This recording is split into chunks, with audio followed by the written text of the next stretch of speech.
That clock hit 0. I'm pretty good this week. A little rainy, but not too bad. You either gonna be the motherfucking villain or the person that everybody celebrates. And I plan on being both. I still think Hough is the best Charlotte team left. I'm not trying to be disrespectful to anybody. They got a little bit more emotion to play with now after losing one of their own in Virginia. I think they have something else that they maybe needed to push themselves in the playoffs, but by far, their defense is extremely dominant. We're going to see how good they are because they're going against probably the best team in East Forsyth. I'm going to share something with y'all. They said that we played so much cover 0 that they just going to light us up throwing the football. How many times we ran cover 0 this year? So here's what I'm telling you. People that talk to you about the game, they don't understand. They look on the film and they see that we're playing cover 0. They can't see what we're playing, which makes me smile. Their thought process is to attack us with the football throwing it. Well, great.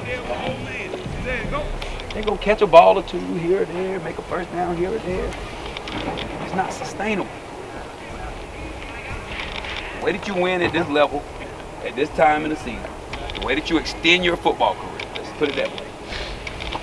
Let's extend your football career. The way that you do it is to have sustainable football. I don't need Morgan to go out there and spot a quarterback. Have you done that all year? We're going to do that this weekend. We're going to do the same shit that we did all year to get him. But we're going to do it keener. We're going to do it with more alert. We're going to do it with more energy. There is no excuse for taking a playoff. Because you may get a whole fucking offseason. So you know. If you get a chance to make a play on special teams, by all means, don't pump no Kool-Aid up. Got it? Understood? And leave it out there. And then the results will be the results. We're going to be hustlers out of it. Y'all know how this works. We're going to go over there, we're going to whoop their ass, but we got to pretend like we don't know that. So we got to be humble. We got to be quiet. We can't be talking shit in pregame. We can't go back and forth with the refs because we're already the team that's on the road. Understood? But with the amps, we already know what the amps and amps playing the game. We know that. I just got to goddamn control myself. Y'all help me. Y'all do a better job than I do. These, just breathe. Don't let your goddamn adrenaline get to you till at least about 9 minutes, and then they're gonna lock them gates. When they lock them damn gates, got it? Oh, I can't wait.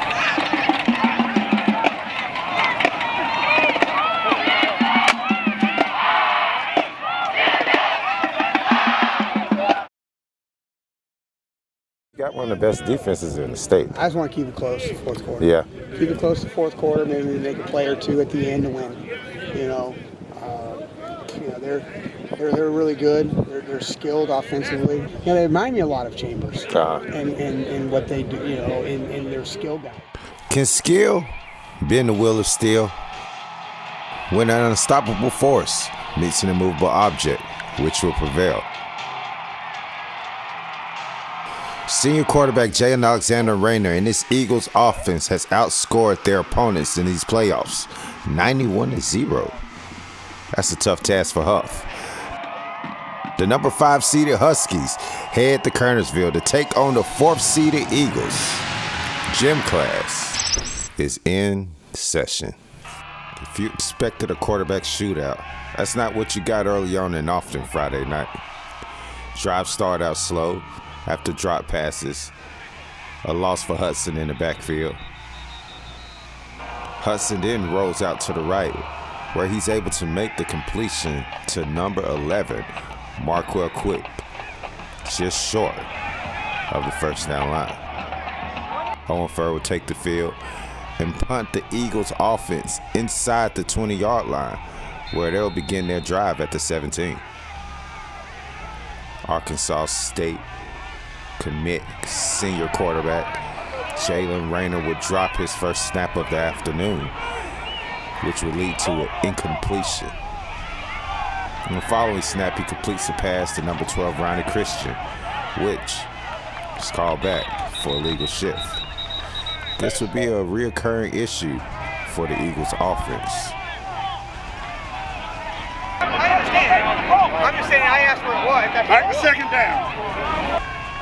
Linebacker James Nestor set the defensive tone that the Hough defense would be spending significant time in the Eagles' backfield with a huge second and long sack.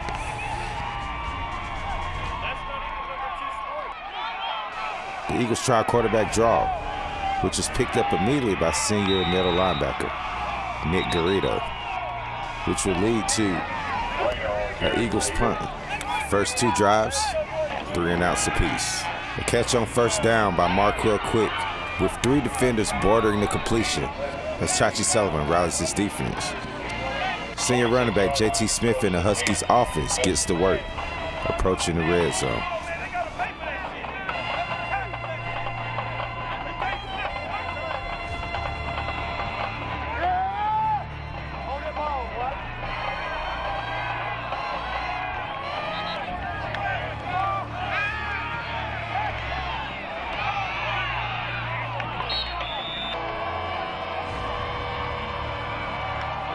As the drive stalled in their 25-yard line with a 3rd and long, head coach Matt Jenkins concedes to run and put the possession on the leg of his 5-star kicker, Nolan Hauser.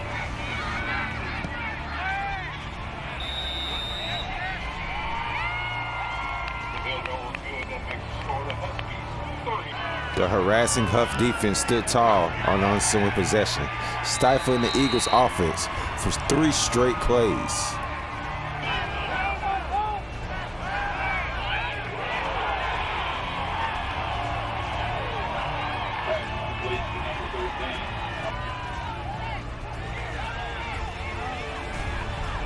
But with a weapon at punter in Jaylen Alexander-Raynor, you always got to keep your guards up. A timely 30-plus yarder by Trenton Dozier to spark the East Forsyth offense, only to be negated by a flag on the play.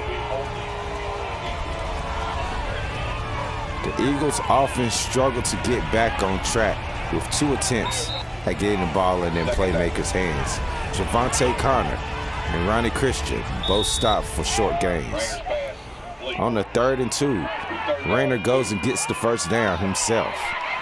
Enough to get the offense going as Raynor shows the athletic ability that makes him such a dangerous threat, eluding 4 defenders for a 25-yard gain.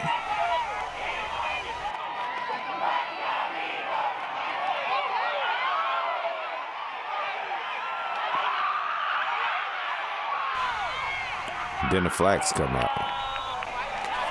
Honestly, it was a lot of self-inflicted mistakes. At times they applied pressure, and they got to us on some passes. And after a tip pass,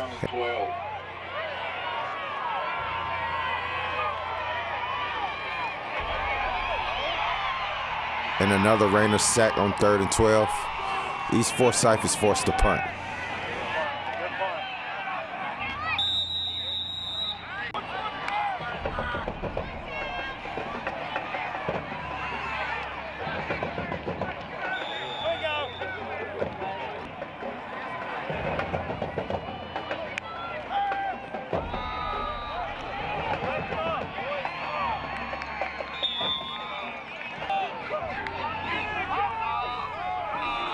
After allowing an early first down, the Eagles defense began to settle in, harassing UNC commit Tad Hudson on every drop back.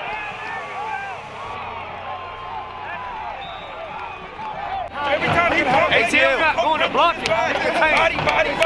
People learn to stop doing like this. Hey, look at that. Fucking tackling do it.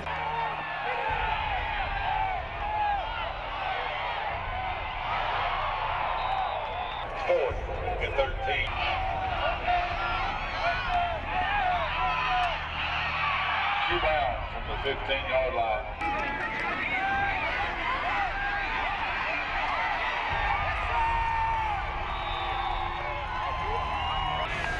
Alexander-Raynor, one of the top candidates for Mr. Football in the state of North Carolina. Many had this pegged to be quite different than the early outcome. Jaylen Alexander-Raynor is having a season with the magnitude of impact comparable to that of Chris Leak in his sophomore year at Independence.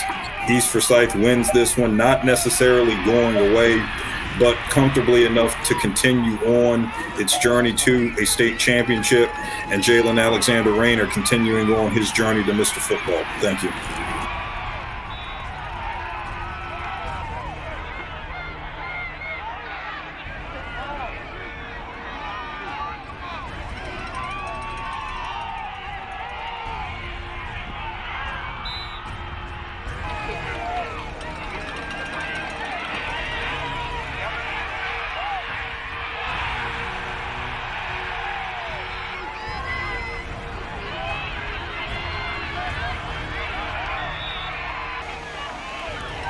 Just when penalties play out in East Forsyth's favor, they negate it with one of their own.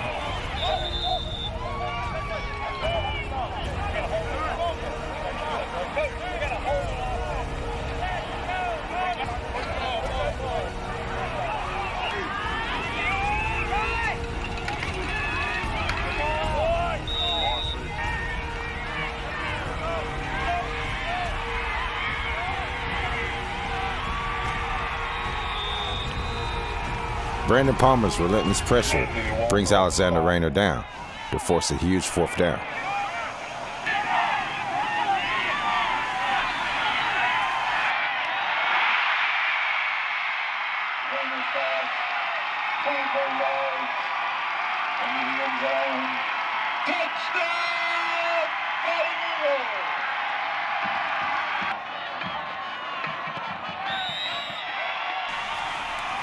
After the big 4th down touchdown by East Forsyth, the momentum seems to be edging its way over to the Eagles.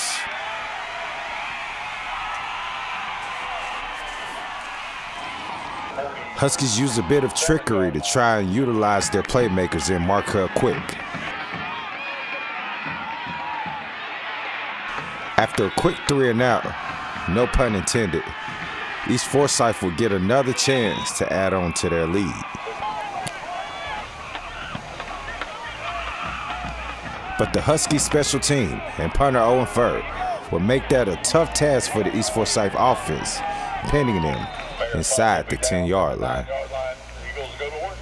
1st and 10.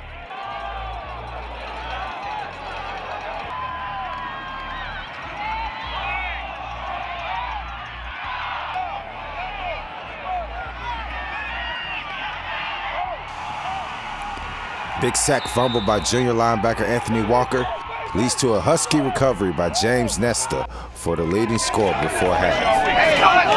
Hey, Tuesday, you want to make some money today? Play every play like we do.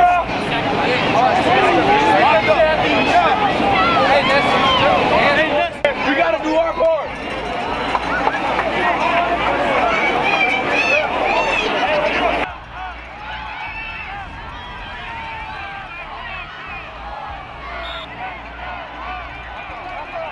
The Eagles took the field with less than a minute on the clock.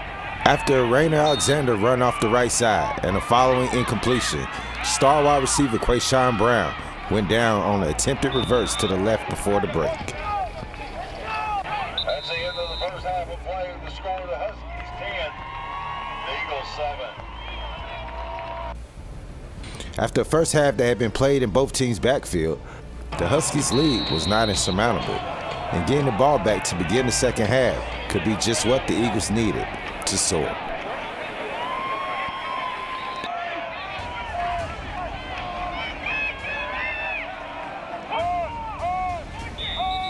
East Forsyth took a different approach as they relied on the legs of Raynor and the run game.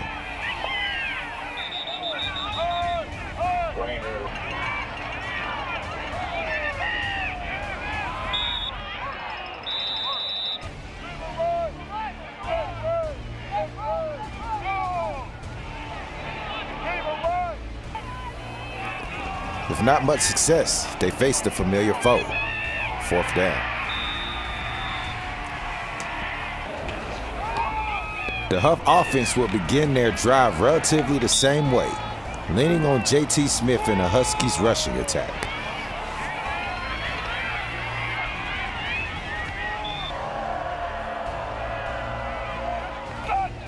The 17-yard line. But it's hard to stay on schedule when you get behind the chains. Stop by Richardson. The flag on the play.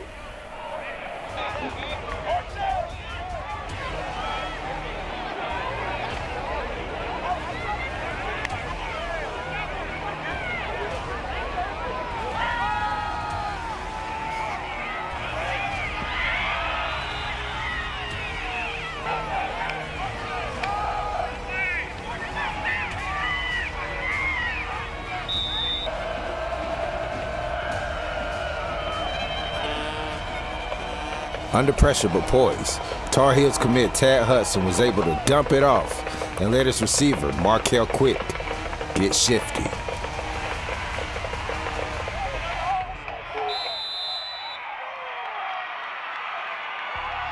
Go 16 yards into the end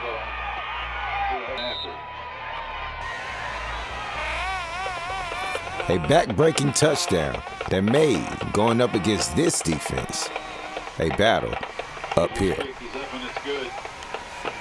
I just think that Hough's defense can hold East Forsyth down enough that Hough's offense will be able to score enough to win this game.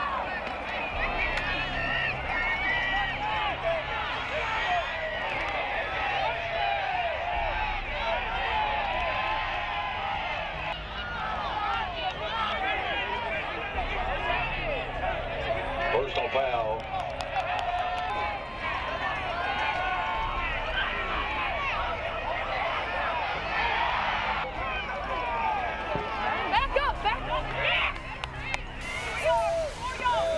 With no answers to the test of this Huskies examination, the senior quarterback takes a march of desperation, where points have been a premium.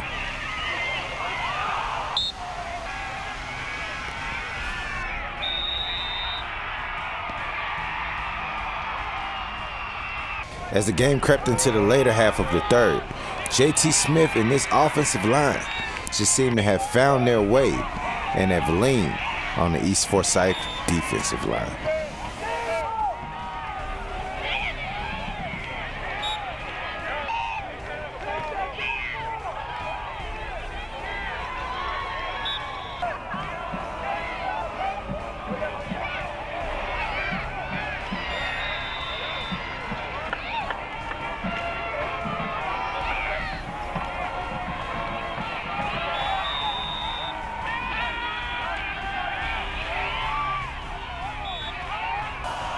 And on third down, when they needed to keep the clock churning, Hudson found Jacob Darcy for another first down. And then the Eagles finally found a turnover.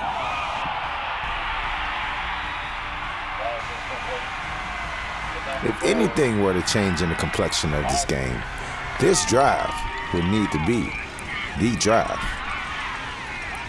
An incompletion, a near score on a drop pass or a catch fumble,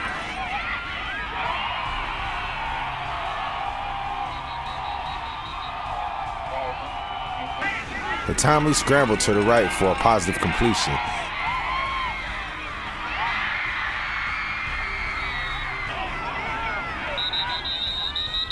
and the timely timeout by the defense.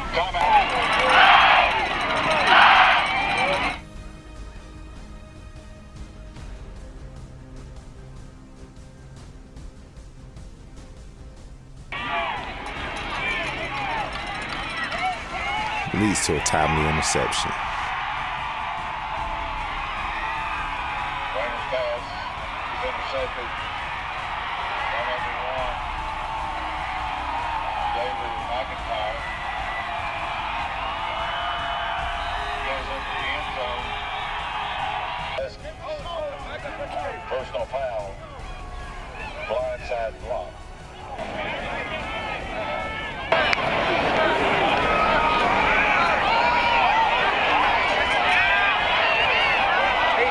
Number 5, J.P. Smith.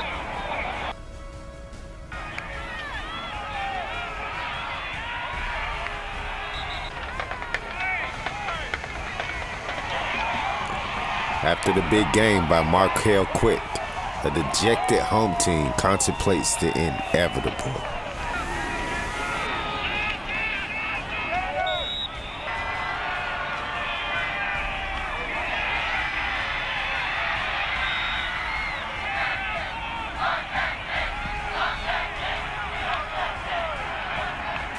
After another fair punt, lays inside the 20. Bears punt rolls down head at the 14-yard line. Eagles go to work. 1st and 10. We have the best special teams unit in the country, probably.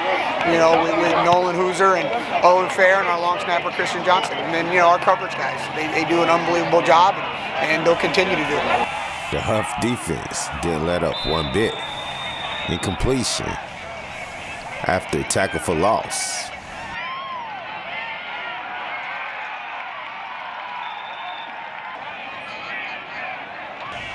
After incompletion, the only thing left was ball control offense. J.D. Smith carries for the Huskies.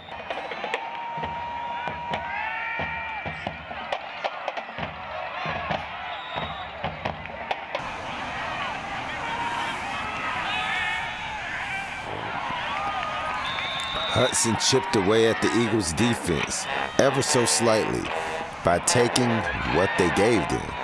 And when he didn't have it, he gave it to Smith.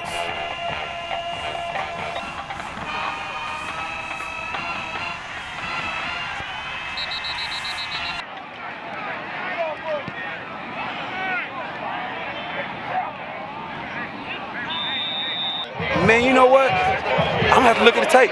You know, the game plan was to keep eyes on him, play a lot of zone, and make sure on your back. Can't throw it on your back. and try to get to him, have timely pressures, because we knew if we sent a lot of pressure early and he kind of caught wind or they picked it up, we were kind of feeling our way through which pressures we could bring and dialing them up according to how they was blocking and understanding their protection. That pressure bust pipes tonight.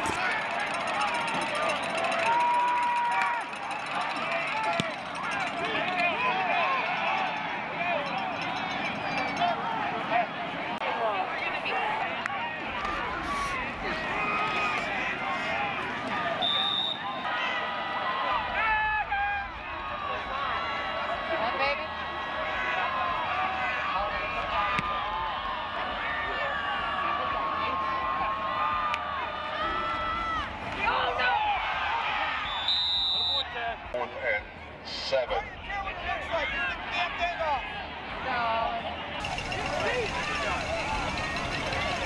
As the fourth quarter ticked down, the Eagles faced a 10-point lead that seemed to be unassailable.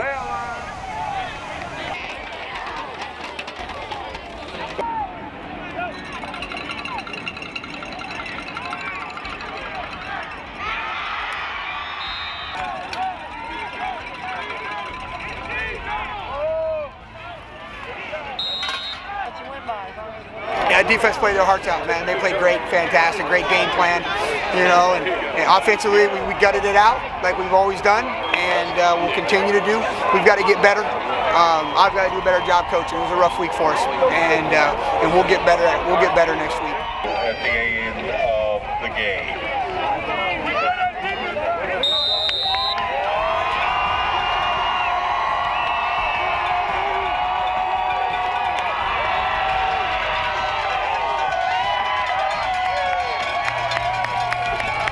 After a rough week of losing the former Husky, the Hough program obtained their biggest win of the season.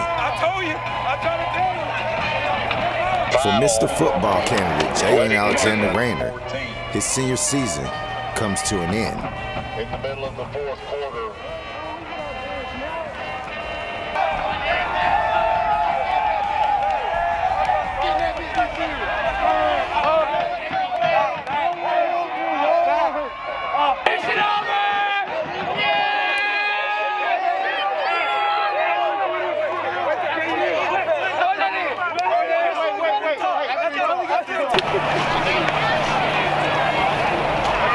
I wasn't a good coach this week.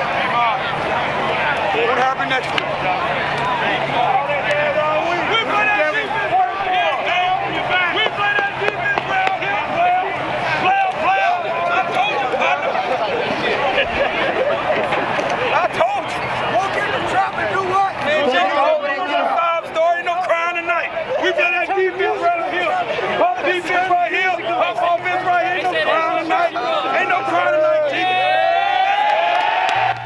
And for Hough, on to Greensboro, North Carolina, to take on UGA commit Jamal Jarrett and the #1 Grimsley Whirlies.